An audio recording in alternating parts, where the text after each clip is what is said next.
আওয়ামী লীগকেও আপনারা জামায়া ধরে রাখছেন, সেই আওয়ামী লীগ আপনাদেরকে দর্শন করে দিছে। মনে আছে গত কয়েকদিন আগের ঘটনা, 15-16 দিন হবে। তো 4 জন আওয়ামী লীগের নেতা আপনাদেরকে দর্শন করে দিছে। এখন আমি সেটা বলতে চাই না, তারপরেও দাদা আপনি যেহেতু শুনতে চান, বাধ্যই আমি বলে দিলাম। আপনারাও যেরকম দর্শন করে বেড়ান, আপনাদের বন্ধুরাও সেরকম দর্শন করে বেড়ায়। তা আপনারাও আওয়ামী লীগের, তো সেই দর্শিতার জায়গা থেকে আপনারা কতটুকু প্রাউড ফিল করেন, এটা আসলে আমাদের বোধগম্য না। এই ভাষা আমরা কোনো না না টিভিতে উনি না না হাগু দাদা বলছেন, শুনেন, যেগুলো দাদা প্রমাণ শুনেন, করা, মানে না না যেগুলো না দাদা সোশ্যাল শুনেন, নেটওয়ার্কিং সাইটে কথা হয়, সেগুলো মানা যায়। না এটা তো উনি যোগ একজন করে বলছে। অতিথি, আমাদের আমার কো প্যানেলিস্ট, তার মুখের ভাষা দিয়ে তথ্য দিয়ে বলুন না, আপনি যেভাবে বলেন তথ্য দিয়ে বলুন। কি ঠিক আছে, ও দর্শন, তো নতুন মানুষ, ঠিক আছে। আমরা ওকে অপকর্মের সমালোচনা আপনাদের ভালো লাগে না দাদা, তাই না দাদা? আপনার কাছে আসি, দাদার বিষয়টা নিয়ে একটু আসি, যে বাংলাদেশে হিন্দু নির্যাতন বা হিন্দুদেরকে চাকরি থেকে বহিষ্কার করা হচ্ছে, যে বিষয়টা উনি বললেন ওনার আলোচনায়, ইউনূস সরকার করে দিচ্ছে, এই বিষয়টা নিয়ে আপনার মত। আমি দাদার কাছে প্রশ্ন করতে চাই, দাদা আপনি বলছেন আমার দেশে নাকি হিন্দুদেরকে চাকরি থেকে বের করে দেওয়া হচ্ছে। তো আমি দাদার কাছে বলতে চাই যে দাদা, আপনি যেহেতু বলছেন আপনার দেশে আমার দেশে এরকম হচ্ছে, ইউনূস সরকার করছে, তা আপনি একটা প্রমাণ দেখান। আর আমি আপনার দেশের দেখাই অবস্থা, আপনার দেশে যে কাজগুলা হচ্ছে, সেই কাজগুলো আসলে কতটুকু যুক্তিযোগ্য এবং হিন্দু বান্ধব।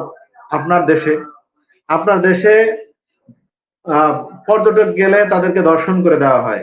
আপনার দেশের জনগণ বিদেশে গিয়ে ওই ডাস্টবিনের উপরে বসে সেখানে হাগু করে দেয়।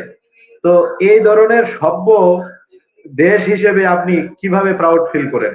আপনি আমার দেশের অবস্থা নিয়ে কথা বলতে আসছেন। আমার দেশে 24-এর গণ অভ্যুত্থানে যারা আসামি ছিল, যাদের নির্দেশে, যাদের মাধ্যমে অসংখ্য মানুষকে হত্যা করা হয়েছে, তাদের খুনের দায়ে যারা আসামি, তাদেরকে যদি চাকরি থেকে বহিষ্কার করলে আপনাদের মায়া কান্না আসে, এ কেমন মায়া কান্না? তাহলে কি আপনারা খুনিদের পক্ষে? আপনারা তো খুনিদের পক্ষে, আপনারা তো চোরদের পক্ষে, আপনারা তো বাটপারদের পক্ষে, আপনারা তো লুটেরাদের পক্ষে। কারণ আওয়ামী লীগ এগুলো করেছে, আপনারা তাদেরকে সমর্থন করছেন। দেশের জনগণ অন্তর্বর্তীকালীন একটা সরকার প্রতিষ্ঠিত করছে, সেই সরকারকে আপনারা মেনে নিতে পারতেছেন না। আপনাদের কি পররাষ্ট্রনীতি আছে আমরা জানি না। আপনারা কিছুদিন আগে আফগানিস্তানের সাথে সেই একটা আপনাদের ফাটল অবস্থা, এখন আবার তলে তলে আপনারা আফগানিস্তানের সাথে বসছেন। সেটাও তো ভোটের মাধ্যমে নির্বাচন হয় নাই, সেটাও একটা অভ্যুত্থান হয়েছে, যুদ্ধ হয়েছে, যুদ্ধের পরে একটা সরকার প্রতিষ্ঠিত হয়েছে। সেই সরকারের সাথে আপনারা আবার তলে তলে কিভাবে বসেন? আপনাদের বন্ধু রাষ্ট্র বলতে পৃথিবীর কোন রাষ্ট্রটা আছে বলুন না একটু? বাংলাদেশ ছাড়া আপনাদের কোনো বন্ধু রাষ্ট্র ছিল না। শেষমেশ বাংলাদেশের বন্ধু রাষ্ট্র হয়েছিল একমাত্র হাসিনা এবং আওয়ামী লীগ। সেই হাসিনাকেও আপনাদের দেশে আমরা দিয়ে আসছি, সেটাও আপনারা দিতে প্রস্তুত না। আবার আওয়ামী লীগকেও আপনারা জামায়া ধরে রাখছেন, সেই আওয়ামী লীগ আপনাদেরকে দর্শন করে দিছে। মনে আছে গত কয়েকদিন আগের ঘটনা, 15-16 দিন হবে। তো 4 জন আওয়ামী লীগের নেতা আপনাদেরকে দর্শন করে দিছে। এখন আমি সেটা বলতে চাই না, তারপরেও দাদা আপনি যেহেতু শুনতে চান, বাধ্যই আমি বলে দিলাম। আপনারাও যেরকম দর্শন করে বেড়ান, আপনাদের বন্ধুরাও সেরকম দর্শন করে বেড়ায়। তা আপনারাও আওয়ামী লীগের দ্বারা দর্শিতা।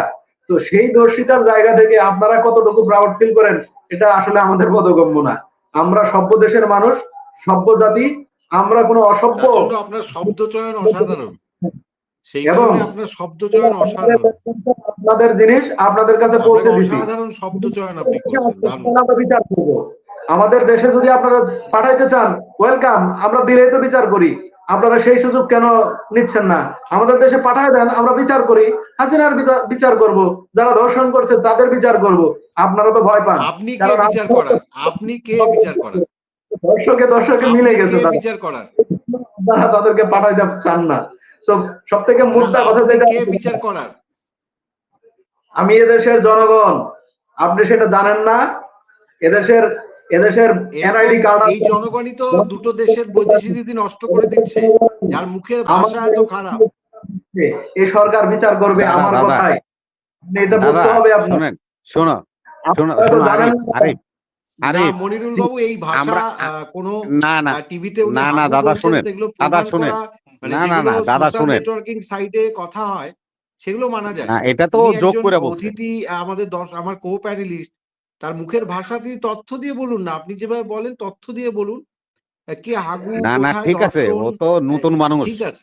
আমরা ওকে না না, এনকারেজ তাই করবো, বলে ও হাগু আরো বা আগে এই যাবে, কথাগুলো আরো আমি ভালো তো বলবে। কোনোদিন শুনিনি। দিদি কি পরিমাণ শুনেন দাদা, আপনার আমি কই, যে বিচার কে যে করবে? না না না, রাখো রাখো, আরিফ, আরিফ শোনো, যে আরিফ শোনো। কৃষ্ণ দাসের পক্ষে আপনারা আন্দোলন করছেন ভারতে, সেই চিন্ময় কৃষ্ণ দাস 21টা ছেলেকে বলাৎকার করছে, তার 5টা সাক্ষাৎকার এভিডেন্স আছে। আর কি চান দাদা? আপনারা তো ওই বলাৎকারদেরকে সমর্থন করেন, সেই জন্য আপনাদের কাছে আমাদের এই ভাষাগুলো ভালো লাগবে না। শুনেন শুনেন আরিফ, আরিফ এগুলো এই ভালো যে লাগে দাদা যে একটা দাদা আপনারা যে, আপনাদের শোনো শোনো অপকর্মে আরিফ, এবং অপকর্ম করা, সেই অপকর্মগুলো আপনাদের ভালো লাগে, কিন্তু অপকর্মের সমালোচনা আপনাদের ভালো লাগে না দাদা, তাই না দাদা?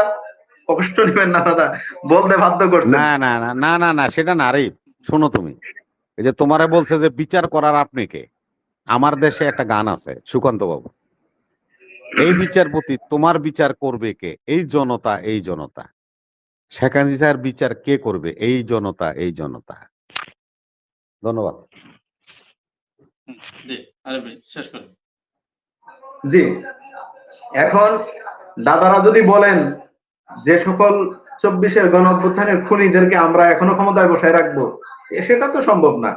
এদেশের সরকার গণ অভ্যুত্থানের পরবর্তীতে প্রতিষ্ঠিত হয়েছে, গণ অভ্যুত্থানের ম্যান্ডেট নিয়ে যেহেতু প্রতিষ্ঠিত হয়েছে, বিগত সময়ে যারা চুরি ডাকাতি লুটপাট রাহাজানি খুন হত্যা গুম এগুলোর সাথে জড়িত ছিল কিংবা এদের নির্দেশদাতা ছিল, তাদেরকে কখনোই কোথাও ক্ষমতায় বহাল রাখা যাবে না।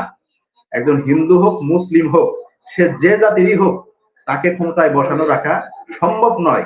একটি সুষ্ঠু সভ্য রাষ্ট্র পরিচালনা করতে গেলে তাদেরকে অবশ্যই অপসারণ করতে হবে, কিন্তু আমরা আপনাদের কথায় তাদেরকে ক্ষমতায় বসিয়ে রাখতে পারবো না। যে দেশে আপনাদের দেশে মুসলিমদেরকে আপনারা সরকারি চাকরিতে না নিতে পারলে যতটুকু সম্ভব সেই অবস্থা করেন।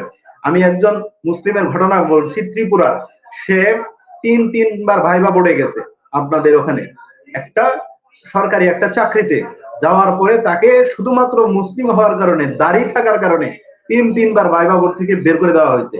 এই হলো আপনাদের নীতি। আমাদের দেশে এই নীতি নাই যে সে হিন্দু হয়েছে, কপালে তিলক দিয়ে গেছে, তার ভাইবা বোর্ড থেকে বের করে দিছে, এমনটা হয় নাই। আর আপনাদের দেশে এগুলা হয়েছে। আপনাদের দেশে আরেকটা ঘটনা বলছি, নর্থ বেঙ্গলের ঘটনা। সেখানে সে মুসলিম এবং মাদ্রাসা পড়ুয়া ছিল, পরবর্তীতে সে আপনাদের যে গতানুগতিক শিক্ষা, সেই শিক্ষায় শিক্ষিত ছিল, সেই জন্য তাকে সেই জায়গায় চাকরির পরীক্ষাতেই বসতে দেওয়া হয় নাই। এই হলো আপনাদের এভিডেন্স। আপনি তো এভিডেন্স চান দাদা, সব এভিডেন্স আমাদের কাছে আছে, একটু ধৈর্য ধরেন, সকল এভিডেন্স আপনারা পাবেন। এই হলো না আপনাদের না না নীতি। আর না না, আপনি তারা তো নিজেরাই নিজেরাই আইন মানে না। শোনো আরিফ, এ আরিফ শোনো শোনো শোনো শোনো, ভারত যে নতুন সংসদ তৈরি করছে, সংসদ ভবন তৈরি করছে না, সেই উদ্বোধনী অনুষ্ঠানে ভারতের প্রধানমন্ত্রীকে আসতে দেওয়া হয়নি, কারণ সে সাঁওতাল জনগোষ্ঠীর নাগরিক। মুর্মুকে তাদের দেশের, ওনাদের দেশের এই ঠাকুররা, ব্রাহ্মণরা বলছে যে আমরা এই অনুষ্ঠান বয়কট করব, যার কারণে ভারতের প্রধান রাষ্ট্রপতি সংসদ ভবন উদ্বোধন করতে পারেনি। আর কোন উদাহরণের দরকার আছে এদের সাথে?